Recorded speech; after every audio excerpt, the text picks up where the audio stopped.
ভোলাবাসীর দীর্ঘদিনের দাবি মূল ভূখণ্ড থেকে ভোলাকে সংযুক্ত করার জন্য একটি সেতু নির্মাণ। এই সেতু ভোলাবাসীর আশা আকাঙ্ক্ষার প্রতীক। ভোলা একমাত্র নদীপথে লঞ্চ যোগেই যাওয়ার ব্যবস্থা বর্তমানে রয়েছে। বিশেষ করে বর্ষাকালে বহু মানুষ অতীতে জীবন হারিয়েছে লঞ্চ দুর্ঘটনার কারণে। আমরা এই লঞ্চের হাত থেকে, জিম্মি হওয়ার হাত থেকে মুক্ত হতে চাই। যদি একটি ব্রিজের মাধ্যমে ভোলাকে মূল ভূখণ্ডের সাথে সংযুক্ত করা হয়, তাহলে ভোলাবাসীর দীর্ঘদিনের দাবি পূরণ হবে। আর একটি দাবি, আমরা এখানে একটি মেডিকেল কলেজ চাই এবং একটি পাবলিক বিশ্ববিদ্যালয় এখানে প্রতিষ্ঠিত হোক, আমাদের দীর্ঘদিনের আকাঙ্ক্ষা।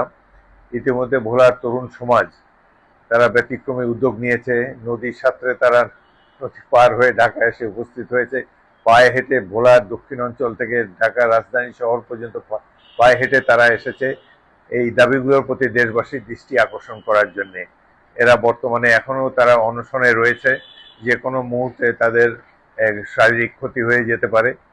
তো আমরা আশা করব সরকার তাদের এই ন্যায্য দাবির প্রতি সব যথাযথ সহানুভূতি প্রকাশ করবে এবং এই দাবিগুলো মেনে নেবে।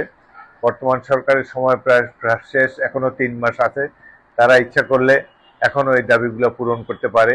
এই দাবিগুলো পূরণ হলে, ইতিমধ্যে ভোলায় বাংলাদেশের সবচেয়ে বড় গ্যাস রিজার্ভ এখন আবিষ্কৃত হয়েছে।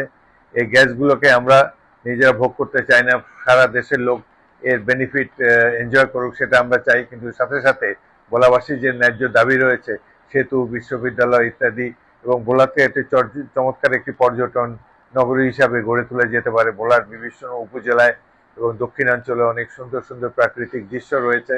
তো আমরা আশা করব ভোলাকে প্রতি যদি সরকারের সক্রিয় দৃষ্টি আবর্তিত হয়, তাহলে সুন্দর দেশের অর্থনীতিতেও এরা অনেক গুরুত্বপূর্ণ ভূমিকা রাখতে পারবে এবং দেশবাসী অত্যন্ত উপকৃত হবে।